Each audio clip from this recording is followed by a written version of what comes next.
अब आप सोच रहे हो कुछ टाइम बाद, कुछ दिनों के बाद में, कि आपने उस टाइम पर अपना काम करना क्यों छोड़ा। तो सिंस आपने पहले से ही आइडेंटिटी बना रखी है कि आप एक ऐसे इंसान हो जिसके साथ में लोग गलत करते हैं, जब भी कभी आप प्रोक्रेस्टिनेट करते होंगे या किसी पर्टिकुलर वे में बिहेव करते होंगे, तो आप अपने एक्शंस के पीछे का रियल रीजन ढूंढने की कोशिश करते होंगे और इसके लिए बहुत सोचते होंगे, डीप थिंकिंग करने की कोशिश करते होंगे। लेकिन आपको इस डीप थिंकिंग में प्रॉब्लम आती होगी, या फिर आपके दिमाग में ख्याल जरूर आता होगा कि क्या तरीका है जिसका यूज करके मैं डीपली सोच सकता हूं और प्रॉब्लम की जड़ तक पहुंच सकता हूं। लोग सजेस्ट करते हैं कि राइटिंग वो तरीका है, but this is not the whole truth. इस वीडियो में मैं आपको एक मेथड बताऊंगा, जो मेथड मैंने पिछले 10 साल में बाय प्रैक्टिस डेवलप किया है, जिसकी वजह से मैं अपनी प्रॉब्लम्स की जड़ तक पहुंच पाता हूं। इसके साथ ही मैं आपको 3 पिलर्स बताऊंगा डीप थिंकिंग के, जो आपको डीप थिंकिंग करने में मदद करेंगे। तो जो जनरल मेथड लोग सजेस्ट करते हैं वो है राइटिंग, लेकिन आप नोटिस करोगे जैसे जैसे आप लिखना स्टार्ट करोगे अपने थॉट्स को, ऐसा तो होता है कि आप अपने थॉट्स को ऑर्गेनाइज कर पा रहे हो, लेकिन हमारे माइंड की जो स्पीड होती है सोचने की और हमारे लिखने की स्पीड होती है, उसमें बहुत ही ज्यादा जमीन आसमान का अंतर होता है और इसकी वजह से प्रॉब्लम क्रिएट हो। तो अगर आप सिर्फ लिखने के ऊपर डिपेंडेंट हो तो आप बहुत कुछ मिस कर रहे हो। तो मैं आपको अब मेथड बताता हूं कि आपने करना क्या है। जो मेथड मैं यूज करता हूं डीप थिंकिंग के लिए, वो मेथड है TWW मेथड। तो TWW मेथड में सबसे पहला जो एलिमेंट है वो है T, दैट मींस थिंक। हमें हमेशा अपनी प्रॉब्लम्स की जड़ तक पहुंचने के लिए, डीप थिंकिंग के लिए, किसी भी तरह की सोच के लिए फ्री फ्लोइंग थिंकिंग रखनी चाहिए, क्योंकि फ्री फ्लोइंग थिंकिंग ऐसी थिंकिंग होती है जिसमें हम कहीं से भी सॉल्यूशन का पता लगा सकते हैं। तो आप सोचने की कोशिश कर रहे हो किसी पर्टिकुलर सिचुएशन में कि आपने वहां पर प्रोक्रेस्टिनेट क्यों किया, तो आप सीधे लिखना स्टार्ट मत करो, आप सोचना स्टार्ट करो।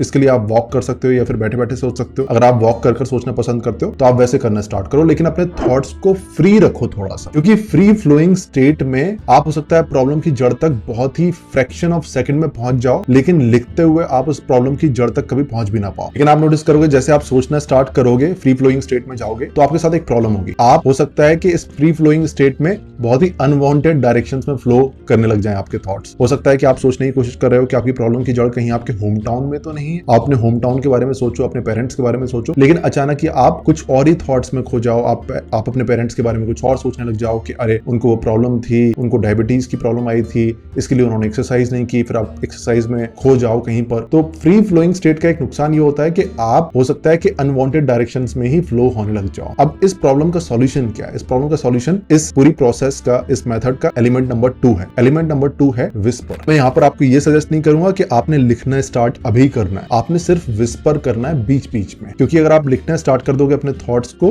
तो वो फ्री फ्लोइंग स्टेट आपकी लूज हो जाएगी। इसलिए आपने क्या करना है, बीच बीच में जब आप सोच रहे हो उस टाइम पर विस्पर करना है। मैं क्या करता हूं, जब मानो कि किसी पर्टिकुलर एक्शन के पीछे क्या रीजन होगा, मैं वो सोचने की कोशिश कर रहा होता हूं, मैं चुप रहता हूं, मुंह बंद रहता है मेरा, लेकिन बीच में जब मुझे लगता है कि मैं कहीं खो सकता हूं तो मैं बीच में विस्पर भी करने लग जाता हूं। मैं हमेशा विस्पर नहीं कर रहा होता हूं, हर थॉट को विस्पर नहीं कर रहा होता हूं, लेकिन जैसे ही मुझे लगता है कि मैं कहीं खोने वाला हूं, सिर्फ उसी मोमेंट पर मैं विस्पर करता हूं। विस्पर करने से क्या होता है कि आप प्रेजेंट में प्रेजेंट रहते हो, आप एकदम किसी और डायरेक्शन में फ्लो नहीं हो जाते। और तीसरा जो एलिमेंट है इस पूरे फॉर्मूला का, वो है राइटिंग। अब आपने राइटिंग करनी है। पहले आप सोच रहे थे, सोचते सोचते फ्री फ्लोइंग स्टेट में आपको ऐसा लगा कहीं खो ना जाऊं, तो आप विस्पर भी कर रहे हो बीच बीच में। अब आपके दिमाग में एक स्ट्रक्चर बनने लग गया है कि हाँ, मेरा जो एक्शन था वो इस रीजन की वजह से हो रहा है शायद, और इसको ऐसे ऐसे सॉल्व किया जा सकता है। ये जो स्ट्रक्चर बन रहा है, ये स्ट्रक्चर हो सकता है कि आप भूलने लग जाओ। ये स्ट्रक्चर आप सोचते सोचते आपके दिमाग से उड़ने लग जाए। इसलिए जरूरी अब ये है कि अब आप थोड़ा सा राइटिंग भी करना स्टार्ट कर लो। और राइटिंग में आपने ऐसा नहीं करना है कि आपने वर्ड टू वर्ड अपने थॉट्स को लिखना है। आप वो जो स्ट्रक्चर बना रहे हो उस स्ट्रक्चर को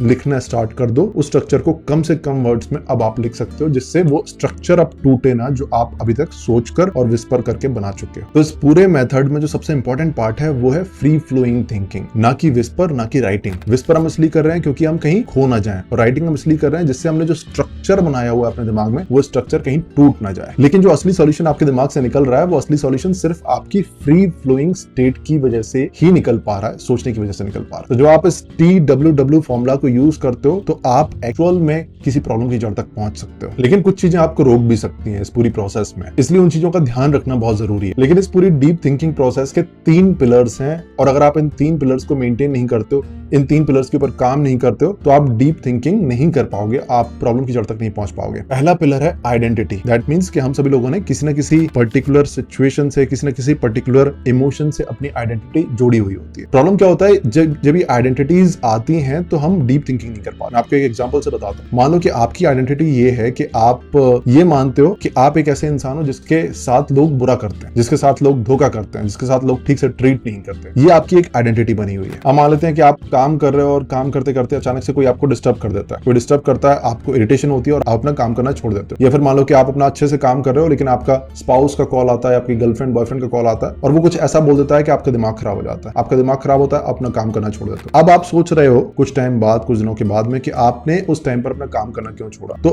सिंस आपने पहले से ही आइडेंटिटी बना रखी है कि आप एक ऐसे इंसान हो जिसके साथ में लोग गलत करते हैं, तो आप बहुत डीपली ना सोचते हुए इसके बारे में आपकी डीप थिंकिंग रुक जाएगी और आप यही सोचते रहोगे कि आपके स्पाउस ने, आपके पार्टनर ने आपके साथ में गलत किया, उस टाइम पर उसको ऐसा नहीं करना चाहिए था। असली जो रीजन है इस पूरी प्रॉब्लम का वो आपका पार्टनर है, या फिर उस पर्टिकुलर इंसान को आपको बीच में डिस्टर्ब नहीं करना चाहिए था। जब आपने बोला था कि मुझे कोई डिस्टर्ब नहीं करेगा, उसने डिस्टर्ब किया, अगर वो डिस्टर्ब नहीं करता तो आप अपना काम करते रहते। तो आप यहीं पर रुक जाओगे सरफेस लेवल पर। आपको ऐसा लगेगा कि आपकी जो प्रॉब्लम का सॉल्यूशन है वो बाकी लोगों के बिहेवियर पर डिपेंड करता है, आपके ऊपर डिपेंड नहीं करता। लेकिन अगर आप एक डीप थिंकिंग डेवलप करना चाहते हो तो आपको अपनी इस आइडेंटिटी को तोड़ना पड़ेगा। अगर आप अपनी इस आइडेंटिटी को तोड़ देते हो, अब देखो आपकी डीप थिंकिंग कैसे काम करेगी। आप इसके बारे में नहीं सोचोगे कि आपके पार्टनर ने आपके साथ में गलत किया, बल्कि आप सोचोगे कि उस टाइम पर आपने वैसा रिएक्शन क्यों दिया। क्योंकि बहुत सारे लोग ऐसे होंगे जिनके पार्टनर ने उनको ऐसे डिस्टर्ब किया होगा, कुछ बुरा बोला होगा, लेकिन उनका रिएक्शन आपके रिएक्शन जैसा नहीं होगा। अब आप सोचना स्टार्ट करोगे कि आपका रिएक्शन क्यों आया। सोचते सोचते आपको हो सकता है कि पता चले कि पास्ट में ऐसा बहुत बार हुआ था, किसी ने आपके साथ में कुछ किया था जिसकी वजह से अब आपको डर लगता है ऐसी सिचुएशन में कि अगर पार्टनर ने कुछ ऐसा बोल दिया तो इसका मतलब ये है कि अब तो शायद ब्रेकअप हो जाएगा, अब तो पता नहीं क्या हो जाएगा, अब तो पता नहीं क्या गलत हो जाएगा। और वो डर आपकी आज की सारी सिचुएशंस में हावी हो रहा है। तो इस प्रॉब्लम की जड़ कहाँ है? उस पुराने एक्सपीरियंस में। तो इस प्रॉब्लम का सॉल्यूशन क्या होगा? उस पुराने एक्सपीरियंस को हील करना। जब तक आप उस पुराने एक्सपीरियंस को हील नहीं करोगे तब तक कि आपको वो एक्सपीरियंस आज पता नहीं कितनी तरह की सिचुएशंस में आपके इमोशंस ट्रिगर करेगा और आपके काम से आपको हटा देगा। So this is how deep thinking goes. लेकिन आइडेंटिटी तोड़ना जरूरी है। Second pillar of deep thinking is honesty. जब हम डीप थिंकिंग कर रहे होते हैं तो हमें अपने लिए ऑनेस्ट होना बहुत जरूरी है। हमें अपने आप को वही बताना है जो हमारे साथ में हो रहा है, जो हम करते हैं, जो हम सोचते हैं। हम सभी लोगों ने बाहर तो बहुत सारे मास्क पहने होते हैं और जरूरी भी है बाहर बहुत सारे मास्क पहनना, लेकिन आप भले यही बोलो कि आप एक ओपन बुक हो, सब लोग आपके बारे में सब कुछ जानते हैं, लेकिन ये सच है कि हम अपने जितने भी थॉट्स हैं हम बाकी लोगों को नहीं बता सकते। आपके दिमाग में ऐसे बहुत सारे थॉट्स आते होंगे डेली रोजमर्रा की जिंदगी में जो एक्शंस का फॉर्म नहीं लेते होंगे, लेकिन फिर भी वो थॉट्स आप दूसरे लोगों को नहीं बता सकते, लेकिन वो थॉट्स आप अपने आप को जरूर बता सकते हो। और डीप थिंकिंग का जो दूसरा पिलर है वो है ऑनेस्टी। बचपन में क्या होता था, मान लो आपको एक क्वेश्चन मिला है मैथ्स का करने के लिए, और उस क्वेश्चन को सॉल्व करने के लिए जरूरी है कि आपके पुराने कंसेप्ट्स भी क्लियर हों। अगर इस सिचुएशन में आप अपने साथ में ऑनेस्ट नहीं हो तो आपके साथ में क्या होगा, आप उन पुराने कंसेप्ट्स को क्लियर किए बिना सीधे इस क्वेश्चन के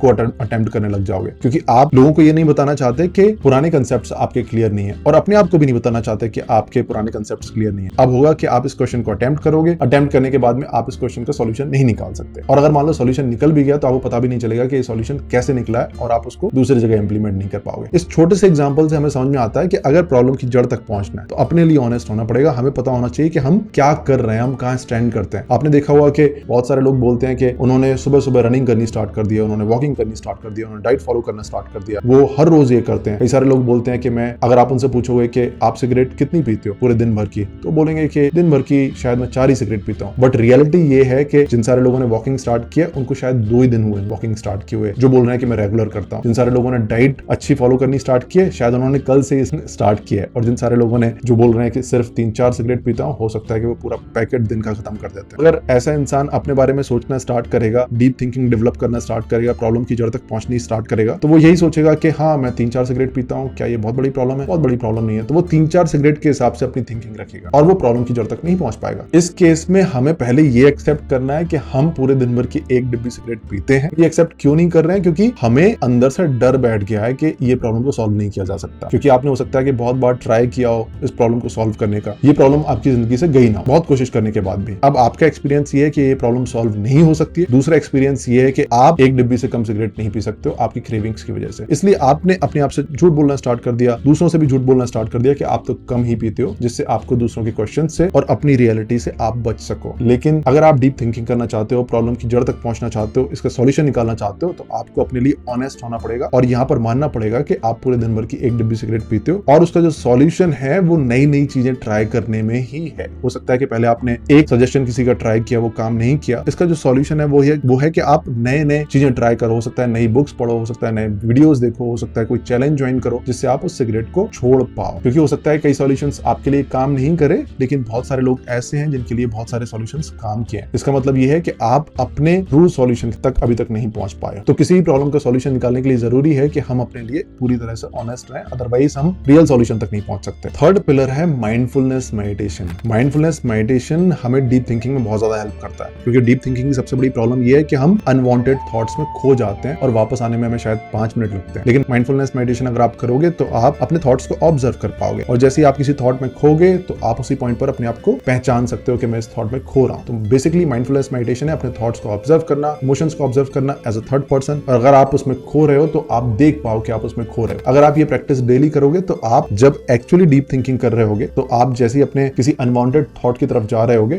तो आपको पता चल जाएगा और आप उसमें खोगे नहीं। इससे आप प्रॉब्लम के रियल सॉल्यूशन तक जल्दी पहुंच सकते हो। If you loved this deep video, please tell me in the comment box कि इस पूरे वीडियो की आपकी सबसे बड़ी एक लर्निंग क्या रही है।